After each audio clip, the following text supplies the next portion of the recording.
Hello? Hello, is this Victoria Jackson? Yes. Hello, this is Dustin Wilmes from KMSU. Hi, Dustin. How are you doing? Good. I'm here with my co-host, Ton. Hey, Victoria. Hi, what's your name? Ton, Ton, like 2,000 pounds? Wow, that's a cool name. Not as cool as Victoria. Ton is cooler. Well, thanks a lot for putting up with us today. If you're ready, we'd like to ask you a few questions. I'm ready. Well, I guess we'll start with just how did you get started in acting? How did I get started in acting? Well, I wrote a book, and you can read all about it in there. It's called Is My Bow Too Big? How I went from Saturday Night Live to the Tea Party.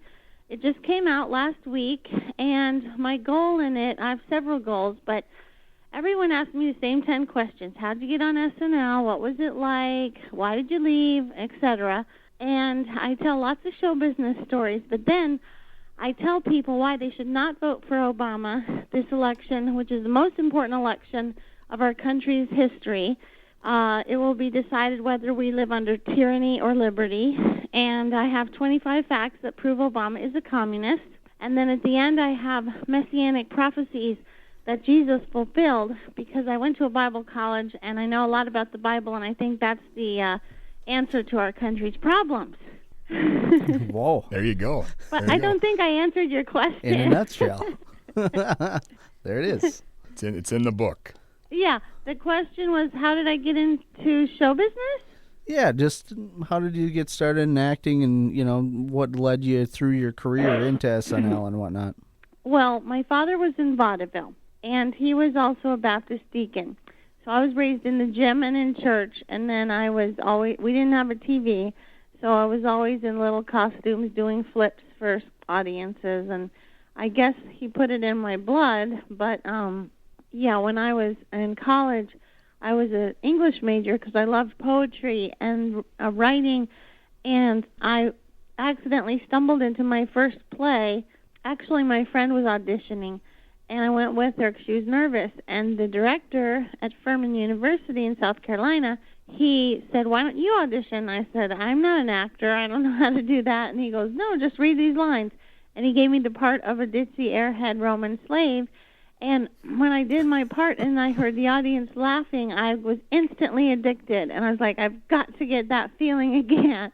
And so and I started trying to audition for everything I could after that. Wow.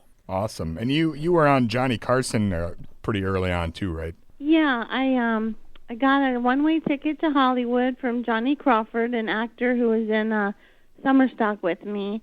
And that's all a story in the book. And I started doing stand-up around L.A. because in 1980 it was a new thing, and there's very few women doing it.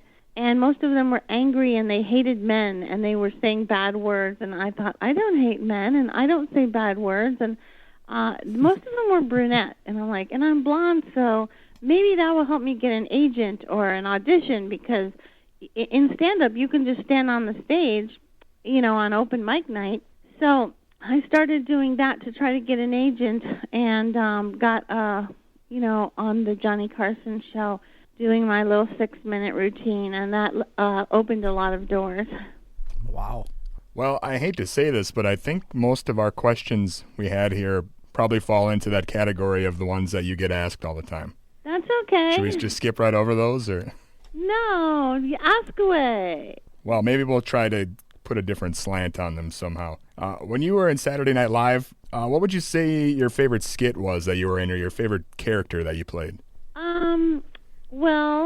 My favorite, I did Roseanne Barr. That was my first impression I'd ever done in my life. I never grew up watching SNL, and I never went to improv classes, so I was new at all that. I did Zsa Zsa Gabor, and the most fun I did most of my things were on Update because I knew how to write for myself. We had to write our own material. So I guess singing I'm Not a Bimbo on the Update desk was one of the highlights because it was current in the news, Jessica Hahn and Tammy Faye Baker scandal, and I wrote the song, and everyone liked it. That was pretty exciting. Are you still close with any of the actors from SNL, or? Well, I I hardly ever see them. I just talked to John Lovitz. He has a new comedy club in L.A., and I was performing there about a month ago, a Republican fundraiser. Republican in Hollywood, go figure. But let's see. I've done stand-up comedy a couple of times with Dana Carvey about 10 years ago and Kevin Nealon, but we live in different cities and we don't see each other much. Oh, I talked to Dennis Miller about a week ago on his radio show, plugging my book. Awesome. So then eventually you left SNL. Do you want to explain why that was? Or I've heard conflicting stories about why you left. Can we get your side of the story? Or well, it's in the book. What stories did you hear? This is very interesting to me. Well, I've just read various things on the internet where you weren't into it anymore, or some of the cast members didn't get along, or I don't know, lots of different things that we've read. But this is the truth. Okay. When my contract was for 5 years and I stayed 6, and Lorne Michaels told my agent she can stay as long as she wants. And I thought, because most of my cast members were starting to leave because they have to write their own material and they were getting burnt out. I mean, Dana wrote The Church Lady and Lovitz wrote The Liar and, Hans and Franz, and they, after 5 or 6 years, you can't really think of any more new ideas. And Lorne always replaces his cast. If you've noticed, Lorne keeps getting older, but his cast stays about 20 or 30 years old because he replaces them every 5 or 6 years. And he sometimes he fires people, but usually it's just kind of a gradual shift because you can't really think of anything anymore. I had 3 reasons I was leaving. One is I was going through a divorce, and I didn't want my little daughter, who's 4, to be, have no dad at home and then no mom and a stranger. But also I had a holding deal with Fox and Sand Dollar and Gail Berman and Dolly Parton and Sandy Gallen's company, and they were going to pay me $60,000 while they wrote me a sitcom for myself called Victoria. And George Clooney was playing my boyfriend, and I thought, well, that's a good way to leave the show with a little money coming in, because in acting you're either feast or famine, and I didn't want to go from making a lot of money to making 0. Yeah. And so I did have that one sitcom waiting for me. That's what they always leave out when they do articles, so I tried to set the record straight in my book. And, most of my cast members only stayed 6 years, 5 or 6.